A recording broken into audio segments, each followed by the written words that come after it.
Olá, boa noite. Há 10 anos, a imprensa mundial acompanhava o fim de um dos sequestros de maior importância realizados pelas Forças Armadas Revolucionárias da Colômbia. A guerrilha, considerada um grupo terrorista pelos governos da Colômbia e dos Estados Unidos, operou por mais de 50 anos no território colombiano e usava sequestros e o narcotráfico para financiar os atos de terror. O grupo ganhou uma grande vantagem na guerra contra o governo quando sequestrou a então candidata à presidência do país, Ingrid Betancourt, que passou mais de 6 anos sob o poder da guerrilha. A libertação de Ingrid, como resultado de uma operação cinematográfica do governo colombiano, completa 10 anos e é relembrada em um momento de transformações na Colômbia depois do acordo de paz firmado entre o governo e a agora ex-guerrilha. Em 2 de julho de 2008, chegava ao fim um dos sequestros mais noticiados do mundo.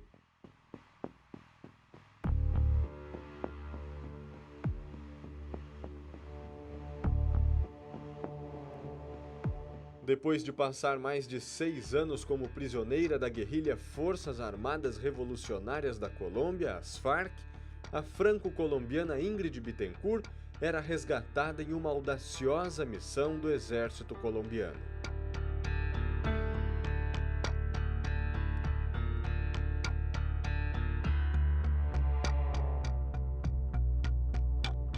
Ingrid e outros 14 reféns foram levados por alguns membros da guerrilha até o encontro de uma suposta ONG de direitos humanos. Era uma estratégia do exército colombiano liderada pelo então ministro da Defesa, Juan Manuel Santos. O governo infiltrou militares na cúpula de um dos grupos da guerrilha e conseguiu convencer um dos líderes a reunir os 15 reféns que estavam divididos em 3 grupos e enviá-los em um helicóptero da ONG fictícia para outro local, onde deveriam ser entregues a um novo líder do grupo de guerrilheiros. E foi só durante o voo que os militares revelaram que aquela era, na verdade, uma missão de resgate.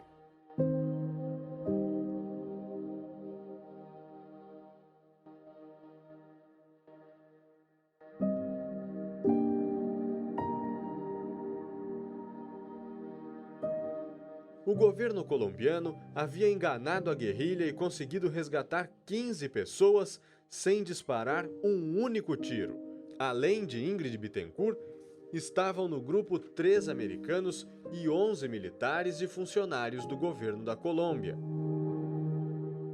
Ingrid se tornou a mais famosa refém das FARC porque foi capturada enquanto fazia campanha pela presidência na corrida eleitoral colombiana.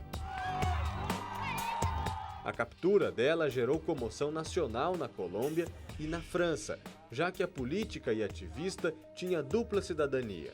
O governo francês, liderado pelo então presidente Nicolas Sarkozy, tentava exercer pressão por meio da diplomacia para buscar diálogo com a guerrilha. Ao longo dos 6 anos e meio em que ficou presa na selva colombiana, Ingrid se tornou um ícone na França, onde vivia antes de retornar à Colômbia nos anos 80 para seguir na vida pública. Os franceses tinham Ingrid como um símbolo nacional, e a imagem dela motivava marchas e movimentos no país pedindo a libertação da compatriota.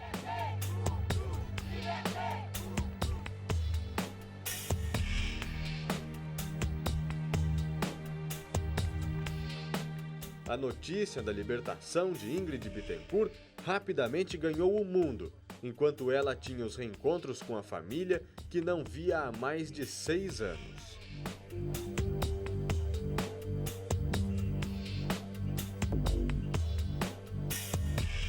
Após deixar o cativeiro, Ingrid retornou à França e ela mesma removeu o pôster com uma foto dela que havia ficado exposto na fachada da prefeitura desde o sequestro.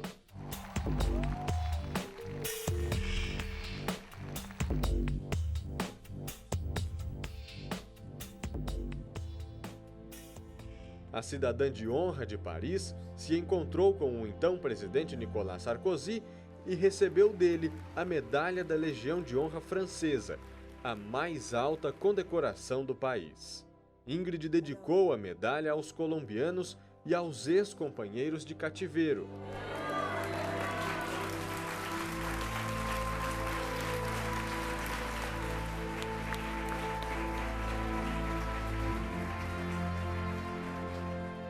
Assim que chegou a Bogotá, logo depois de ser resgatada, ela foi perguntada sobre as intenções políticas e respondeu à época que pensava apenas em servir a Colômbia.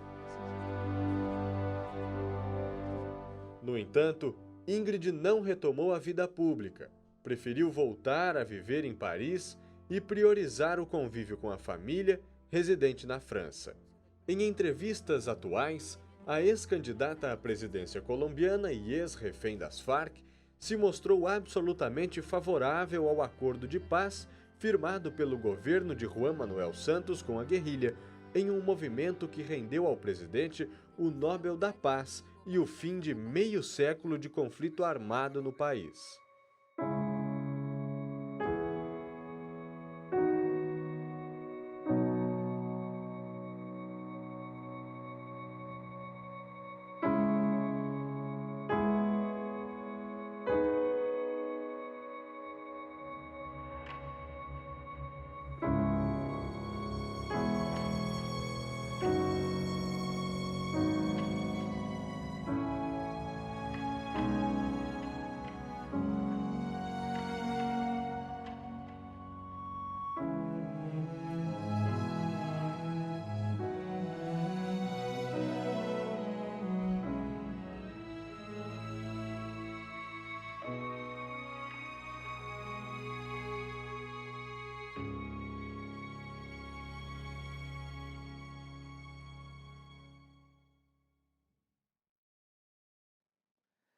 Bom, e para a gente conversar um pouco mais sobre isso, eu recebo aqui dentro do estúdio o professor de Relações Internacionais, Marco Túlio de Freitas. Ele é do INPG de São José dos Campos. Professor Marco Túlio, muito obrigado pela sua colaboração com a gente. É um prazer estar aqui falando sobre esse assunto tão caro à comunidade sul-americana, que é a questão do narcotráfico, que é a questão das Farc, que assolou a Colômbia durante muito tempo. Exatamente.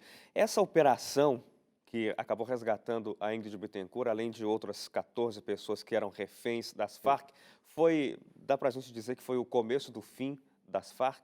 Sim, sem dúvida. O grande começo do fim das Farc foi com a aproximação, a intervenção do governo norte-americano dentro do assunto colombiano, com a prisão, a prisão e morte do cartel de Cali, né, do grande cartel de Cali, Pablo Escobar, em que os Estados Unidos olharam, perceberam que a Colômbia deveria ter a sua ajuda.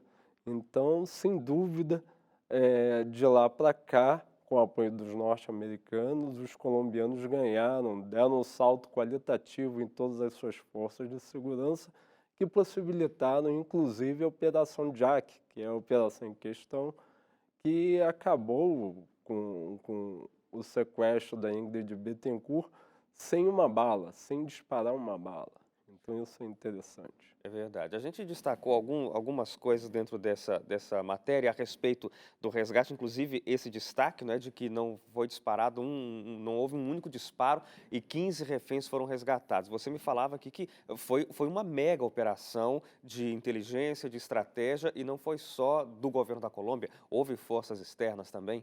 Não houve Não necessariamente diretamente, mas o mais interessante é que o governo colombiano criou um embuste para os revolucionários, dizendo que iria pegar essas pessoas, colocar dentro de um helicóptero e levá-los a uma verificação humanitária. E quando eles estavam no ar, em uma altitude de segurança, os soldados, as forças de segurança declararam que aquela era uma operação de resgate e não uma operação de verificação humanitária, a qual o principal foco da operação era Ingrid Bittencourt.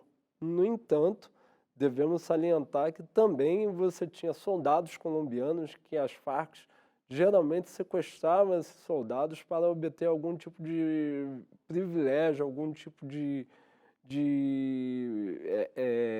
algum tipo de recurso com o governo colombiano fazer para trocas. negociar, para fazer troca. E o governo colombiano, principalmente o de Uribe, já negava esse tipo de troca, já negava esse tipo de negociação. E o governo Uribe foi forte contra as Farc, ao ponto que você teve um ponto de inflexão em que as Farc deixou praticamente de operar dentro do território colombiano, devido a essa posição de não negociar com terroristas, que no fato eram terroristas, já era uma organização terrorista. Então não iremos negociar mais com eles, não iremos dar nenhum benefício a eles, iremos caçá-los até os confins das fronteiras colombianas. O mais interessante é que isso também atingia não só a Colômbia, como atingia todos os países que faziam fronteira à Colômbia. Por exemplo, na última operação, a última operação famosa, em que teve até um super tucano que foi envolvido dentro dessa operação, a Força Aérea Colombiana bombardeou uma posição dentro do território equatoriano. Isso é extremamente importante. E o início de tudo isso é necessariamente a ajuda, o auxílio dos Estados Unidos aos colombianos, coisa que trouxe bastante, digamos, interesse para os militares brasileiros, para a diplomacia brasileira, que pensava que era uma intervenção norte-americana e não uma ajuda. Sim. Marcos Túlio, a gente tem que ir para o intervalo, coisa bem rápida. Depois do intervalo a gente continua falando sobre esse assunto, sobre as Farc, sobre a luta do governo colombiano contra essa guerrilha e também, importante, a reação e a não aceitação do povo colombiano com relação às Farc, que agora já não é mais uma guerrilha, é um partido político, mas que ainda tem bastante controvérsia em torno disso. A gente tem que ir para o intervalo e daqui a pouco tudo isso para você.